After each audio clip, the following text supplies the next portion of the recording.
Hello, I'm Sandra and I'm the creator at Sing Play Create, and this is Teaching Tips for those of you who want to do music and movement activities with young children. Sing Play Create! Today I have a super fun scarf activity to go with the song, Have You Seen the Ghost of John? We're going to use some music from the Sing Play Create music library that you can find on your favorite music channel like Spotify, Amazon Music, Apple Music, iTunes, and YouTube Music. I'm going to teach you step by step how to teach the song and the scarf movements. Let's get started. The first time that we go through the song is I'm going to give all the students a scarf and I'm going to have them hold it in their hands. I'm going to turn on the music and I'm just going to let them wave to the music. Have you seen the ghost of John?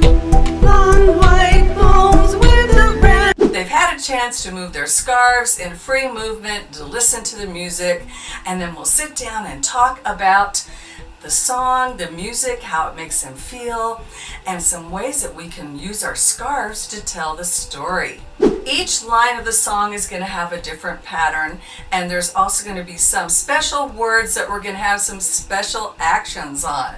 There's a couple different ways that you can teach the patterns. If you're dealing with really young children, like 3 or 4-year-olds, you may want to choose just one movement and have them do it for the whole song, and just see if they can pick that one movement up. For example, the first movement is, Have you seen the ghost of John?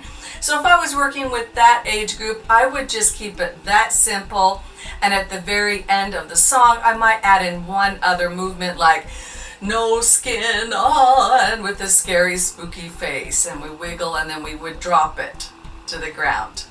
If you're teaching this to a little bit older students and they can handle learning the patterns for each phrase, then what you want to do is have them echo say the words back to you, and then you'll want to show them the pattern and have them copy each line back and forth. The first line of the song goes like this. Have you seen the ghost of John? And then I have everybody repeat that. Have you seen the ghost of, and then circle John. Then we're going to change directions.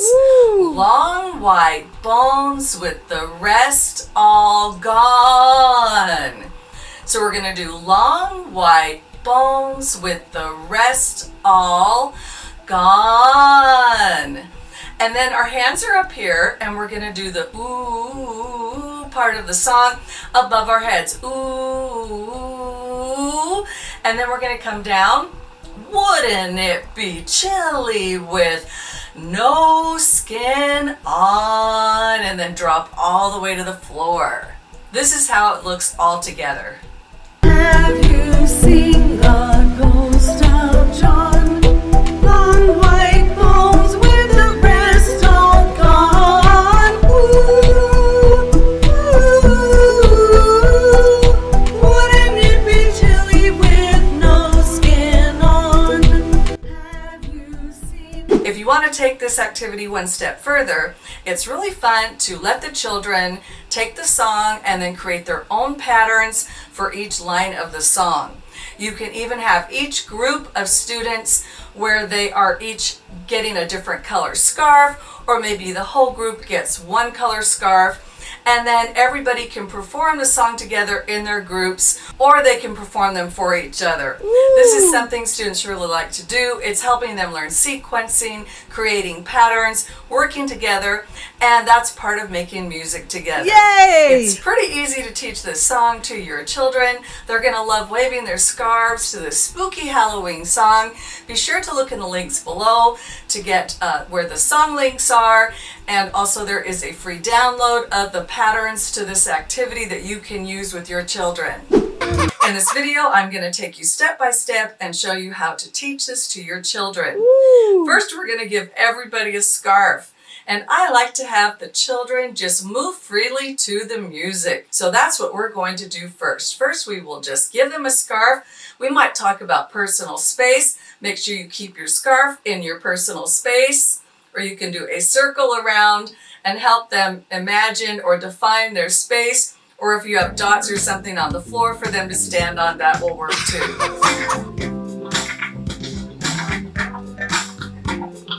5 little pumpkins, 5 little pumpkins, sitting on a gate, sitting on a gate. The first one said, After the children have waved their scarves around and listened to the song and got the beat and feeling the mood of the music, we're going to take our scarves and we're going to bounce them on the beat.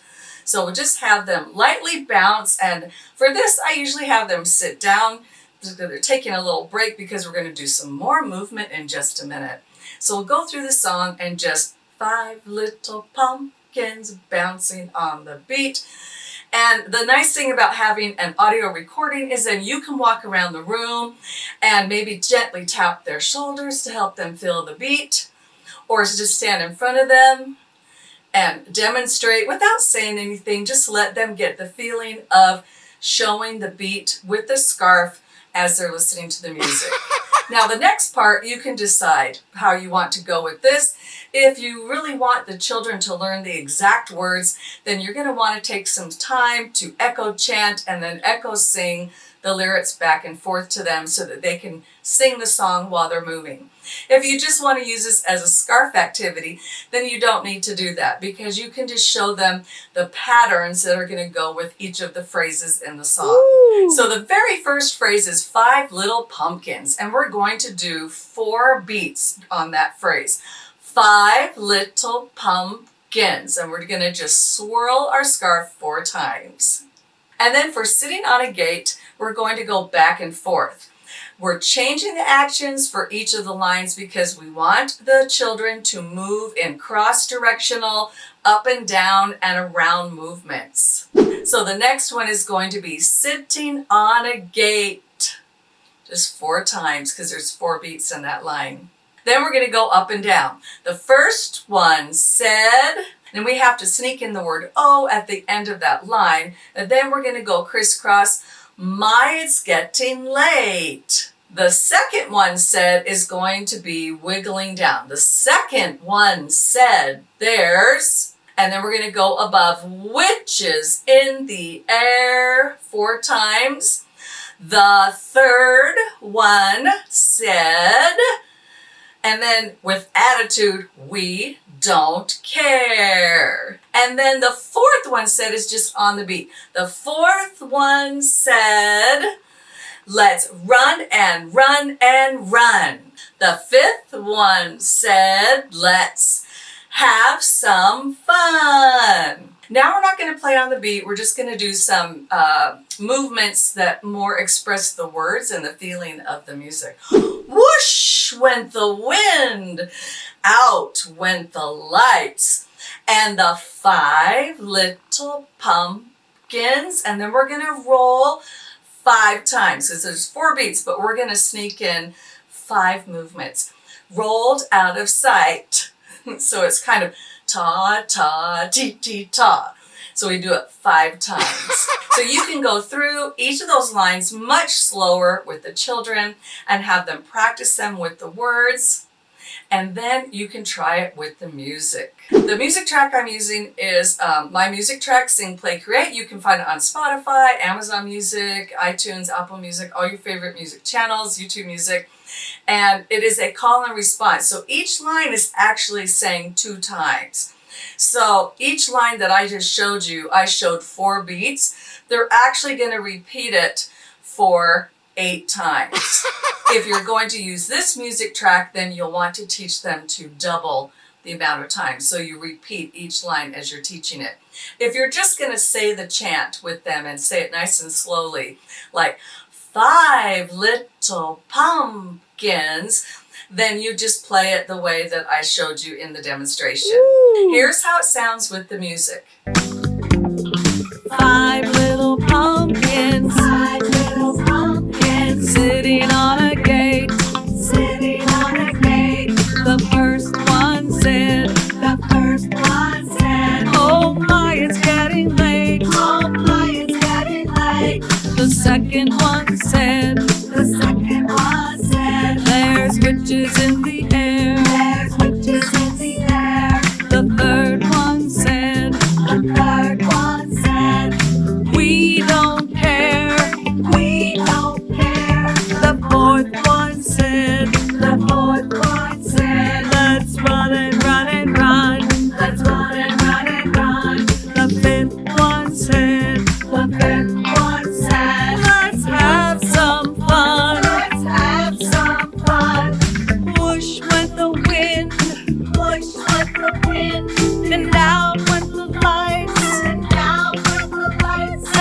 5 little pumpkins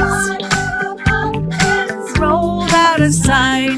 Rolled out of sight. As you can see with the music, it moves right along, so that may be an activity that you want to use with more second and third graders. They would like the call and response. With the younger children, I probably would just keep this to a chant and have them move as I'm saying the chant. And then if you do this over a couple of class times or a couple of days, they're going to learn the chant, and then you can help them learn the chant and move their scarf at the same time. Ooh. I'd love to hear how this activity works for you. I hope you'll drop a comment below and let me know how your Halloween month of music and movement activities are going. If you like this video, please subscribe. Hello, my name is Sandra. I'm the creator at Sing Play Create, and today I am sharing a scarf routine for Danse Macabre by Camille Saison. Thanks for being here. I appreciate you watching this video. I have come up with some actions to go with Danse Macabre that you can use with your students or at home with a scarf. And so we're going to really focus on moving in different directions. When we do scarves, we want to get away from just doing this so that we're crossing the body this way, and we're going high and we're going low, so that we're giving our students opportunities to make those little brain connections and get out some wiggles as well as learning something. This is a really fun piece of music that you can use during the month of October, but you can use it anytime. So what I did is I just came up with some actions that go with some of the big words in the story. So I'm thinking about kindergarten, and I want to keep it simple for them. And so this is probably more for your K through 3 students to do it this way. But here's what I came up with, and I would love to know what you think of this and if you use it in your classroom. So the first thing is the clock, and we are just going to bounce on the numbers of the clock, and the clock bounces 12 times, so we're just going to go around the clock 12 times, 8, 9, 12. And then of course during the piece of music there's going to be some places where they might need to put a little movement in that is not specifically choreographed. So this isn't necessarily for them to do this perfectly choreographed song. It's mainly to get them to do some different movement and establish some patterns. And this would be a great way to teach them how to do a scarf and things that you expect them to do, like staying in their space and how to do the different movements. The next movement I have is for the character of Death, or the violin tuning up. And so that's just going to be this. It'd be like if you were playing the violin, but we're just going to do it across our body. And then you want the students to respond to the music. So we're not going to tell them like 5 times or 8 times. We're just going to say, when it's the time for Death to play the violin, this is what we're going to do. And then the next character group is the skeletons. And so every time they hear the skeleton music, we're going to do the crisscross. And it works really well with the music. I've done this a lot, and this works really great with the music for the skeleton dance. And then we have the ghosts come into the story. And for the ghosts, we're going to alternate doing circles. Otherwise, our arm gets really tired of doing this over. So with the little ones, I like to go slow, and we'll do this, and then we're going to switch. And if they can do every 4 beats, that's fine. Or just tell them to switch directions, and then you can model it for them. 4, and then this way, 2, 3, 4. And then the next one is the pumpkins. And because the music really does change when the pumpkins come out, we're going to change our action quite a bit. And we're just going to do a little flick. Just to the sounds they hear, whatever they're hearing in the music. We're just trying to get them to do and make sure they're crossing the body. They're not just doing this. So you help them. Say, cross over to the other side. Say hello to your left hand over here. All right, and then there's also the sound of the xylophones that represent the bones of the skeletons, and those come in during the piece. And so what you want to do is when you hear the sound of the xylophones, then they can do a wiggle, like the bones of the skeleton, and have them do that. And then they might have to go back to the ghost or back to the other regular skeleton. So it's pretty free moving, easy to do movements. And then we have the wind comes in just before the witches. And so we have the wind going, and we're going to go high above our head, big moves for the whoosh of the wind. And if it's fast or slow, and if it's loud or soft, we're going to change it. And then we have the witches. And the witches in the music, it's going like this up and down movement. So we want to, and you can even have them go all the way down to their toes. Ooh, and all the way down, wiggle, big wiggles. The witches are flying everywhere. And then, of course, the very last thing is the rooster. And we can just do a flick up high for the rooster. And then there's some free movement where they could just be the sunshine. And if they can grab their scarf across, and they could just be floating at the very end. And then when the music ends, have them drop their scarf and then just quietly sit down or even lay down, I put these in a freebie in the Sing, Play, Create free resource library. So just have each of those things on a poster card, and then you can use those in a slide presentation or print them, whatever works best for you. After we've gone through and they can do this whole piece with the scarves and follow along the different actions, then the next class time or a time after that, I will have them work more on the dynamics. So when we're doing the ghost and they're just quiet, then we're doing this, or they're soft. But if the ghosts are loud, we're going to make bigger moves. If the skeletons are soft, or if they're loud. So we'll go through. And in the freebie, I outline the times and just very basic outline of this piece of music. If you're using this for younger children, of course, you're probably going to have them model you, copy you, and just follow you along. They probably aren't going to be able to read the pictures fast enough to know what to do the first time you do it. The second time you do it, then you might say, okay, during this scene, there's witches, which are wiggling high to low, and there's the wind, and there's ghosts, and there's skeletons. So you could say, choose one of those actions, or you could switch between them, which is what I like to do. So I might do skeletons, 3, 4, and twirl, and then a witch here and there. The main idea is to give them lots of different types of movement they can do in this activity. So we're helping them get a movement break, but we're also teaching them about their body, and how the movement of the scarf is expressing what they hear. So we want them to respond to that. It's important to take it to the next step and help them learn how to respond to the different dynamics that are in the music, as well as the different instruments that are playing. So I hope you enjoy using this scarf activity in your classroom during the month of October. I hope you drop a comment below and let me know if it worked for you, what didn't work for you. And don't forget to go get the freebie from the Sing, Play, Create free resource library. Hi, I'm Sandra and welcome to the channel. Today I'm going to be sharing Halloween scarf activities you can use throughout the month of October, anytime you'd like, in your music and movement classes. Let's get started. One reason I really like using scarves during Halloween time is because they keep our little hands busy. This is going to help you with your classroom management. We're going to give the hands something to do.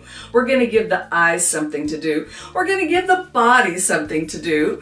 We're going to have the children moving to some music that we've chosen in a little bit of a structured way to help keep the classroom running smoothly and everybody working and making music together. The first activity is just a very simple song. I took the song Twinkle Twinkle Little Star, put it in a minor key, and called it Halloween is Coming Soon. So we're going to just wave our scarves first freely to the music so they can hear the spooky sounding music. And I'm just going to let them move, stay in your personal space, and they'll do that first. Let's listen to a snippet of the song so you get the idea. Halloween is coming soon. Can't you see the big full moon? Ghosts and cats and witches' hats, pumpkins, vampires, wolves. going to sit down and talk about the music. There's lots of different ways that you can use this song and teach some other music concepts. One way you can use this song is to teach a lesson on major and minor or sad and happy different keys. So I would say you could just sing the song Twinkle Twinkle Little Star. Then you could play this song without singing the words, because if you hear Halloween, they're going to go, oh, it's spooky. Then you could talk to the children about how did the Twinkle Little Star sound and how did the minor keys sound. Another way to teach this song is to talk about dynamics. So we could talk about fast and slow. So you could play the song Twinkle Twinkle Little Star, play it fast, and then you can have them listen to the Halloween is Coming Soon and ask them what's the tempo. While they're listening to the song, just have them show you with movement. So if you're playing Twinkle, Twinkle, Little Star, they're going to dance around. And then with the Halloween, they're going to move slowly. Halloween is coming soon. And then you can talk about fast and slow tempo. The next way to use this song is with a scarf. And so we're just going to make up some very simple actions for each line of the song. The first line of the song is Halloween is coming soon. So we're just going to do a swirl like a pumpkin. Make a pumpkin. Halloween is coming soon. Then we're going to make big movements over our head with the second line is can't you see the big full moon? Can't you see the big full moon? And really encourage that whole body movement. Can't you see the big full moon? On the next line, we're going to add in some zigzag across the body. Really make sure they're going across and not just this. Because the point of scarf activities a lot of the times is to get that cross body movement going and up and down movement going. So the line is ghosts and cats and witches' hats. Ghosts and cats and witches' hats. Nice and big. The next line is pumpkins, vampires, ghouls, and bats. And you might have to repeat that a couple times. And I wouldn't expect them to say the words while you're teaching the scarf movement. Just worry about the scarf movement. We're going to do a crisscross the body, like this. Pumpkins, vampires, ghouls, and bats. And you can say, well, how many times did I wave the scarf? And just go 1 and 2 and 3 and 4. And don't worry about the words so much. Then we're going to finish the song off with a repeat of the swirl. Halloween is coming soon. And then the last line is watch out for the witch's broom. And we're going to wiggle and then flick at the end, or you can have them toss it in the air. So it'll be watch out for the witch's broom. Well, after you do the echo play of teaching them each line and the scarf movement, then I would just say it through. I wouldn't use the music until they can kind of move slowly from line to line and just have them copy you. So you would do the whole thing together, but nice and slowly, just saying the words. Halloween is coming soon. Can't you see the big full moon? Ghosts and bats and witches' hats. Pumpkins, vampires, ghouls, and bats. Halloween is coming soon. Watch out for the witch's broom. Halloween is coming soon. Can't you see the big full moon? Ghosts and cats and witches' hats. Pumpkins, vampires, ghouls, and bats. Halloween is coming soon. Watch out for the witch's broom. You want to make sure the children have enough time to learn each line by itself and then also putting the whole song together. You don't need to rush them. We're having fun. we're keeping our hands busy, and we're feeling spooky during Halloween. So this is a fun activity, and you can also, like I said, add in some other elements of dynamics and mood to the music lesson in between doing the movement activities. This scarf song is also a good calm down. So if you've done a big scarf activity, maybe on one of our Sing, Play, Create scarf movement for Halloween, you could use this song at the end and get everybody calmed down. There's also some really fun Halloween scarf videos on the kids' channel that look like this. And you may want to pull those up, especially during that week of Halloween. Here's to a happy scarf Halloween to you. I hope this video helps you with your music and movement activities. Don't forget to subscribe to this channel. Let's keep kids moving and learning with music.